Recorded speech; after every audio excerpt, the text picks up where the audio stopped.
ঝাড়খণ্ডের বিধানসভা নির্বাচনে এবার জেঁকে বসেছে বাংলাদেশ ও বাংলাদেশি প্রসঙ্গ নিয়ে। কেন হাসিনার উড়োজাহাজ ভারতে নামতে দিলেন? নির্বাচনী জনসভায় বাংলাদেশি অনুপ্রবেশকারী ইস্যুতে এমন প্রশ্ন তুলে এবার ভারতীয় প্রধানমন্ত্রী নরেন্দ্র মোদীর কাছে জবাব চেয়েছেন ঝাড়খণ্ডের মুখ্যমন্ত্রী হেমন্ত সোরেন। আগামী 13 এবং 20 নভেম্বর 2 দফায় অনুষ্ঠিত হবে ঝাড়খণ্ডের বিধানসভা ভোটগ্রহণ।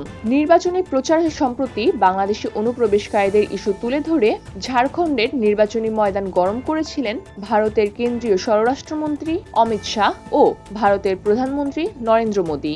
শাহের আক্রমণের পাল্টা জবাব দিতে গিয়ে ঝাড়খণ্ড মুক্তি মোর্চার প্রধান তথা মুখ্যমন্ত্রী হেমন্ত সোরেন এবার উল্লেখ করেছেন বাংলাদেশের প্রাক্তন প্রধানমন্ত্রী শেখ হাসিনার প্রসঙ্গ।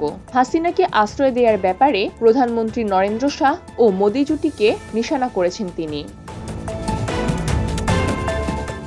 রোববার ঝাড়খণ্ডের গড়ুয়া বিধানসভায় দলীয় প্রার্থীর হয়ে নির্বাচনের প্রচারে এক জনসভায় হেমন্ত প্রশ্ন করেন, কেন হাসিনাকে ভারতে ঠাঁই দেয়া হলো? অমিত শাহ এবং কেন্দ্রীয় সরকারকে একযোগে আক্রমণ করে হেমন্ত বলেন, বাংলাদেশ সম্পর্কে দ্বৈত ভূমিকা নিচ্ছে বিজেপি নেতারা। এর আগে ঝাড়খণ্ডের নির্বাচনী প্রচারে এসে শাহ দাবি করেছিলেন, বাংলাদেশ থেকে সীমান্ত পেরিয়ে অনুপ্রবেশকারীদের ভারতে ঢুকে পড়া চাইলেই আটকাতে পারে পশ্চিমবঙ্গ এবং ঝাড়খণ্ড সরকার। স্থানীয় প্রশাসন এবং রাজ্য সরকারের প্রশ্রয়ী অনুপ্রবেশকারী বেড়ে চলছে। তিনি প্রতিশ্রুতি দেন, ঝাড়খণ্ডে বিজেপি ক্ষমতায় এলে অনুপ্রবেশকারীদের কাছে থেকে জমি কেড়ে নিবে এবং তাদের দেশ থেকে বিতাড়িত করার জন্য কঠোর আইন আনবে।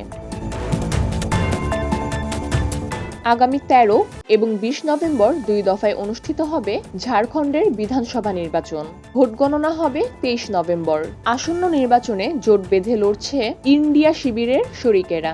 জেএমএম এর সঙ্গে কংগ্রেস, আরজেডি এবং সিপিআইএমএল লিবারেশনের আসন রফা চূড়ান্ত হয়েছে।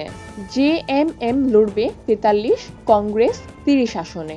এছাড়াও আরজেডি এবং সিপিআইএমএল লিবারেশন লড়বে যথাক্রমে 6 এবং 4 আসনে।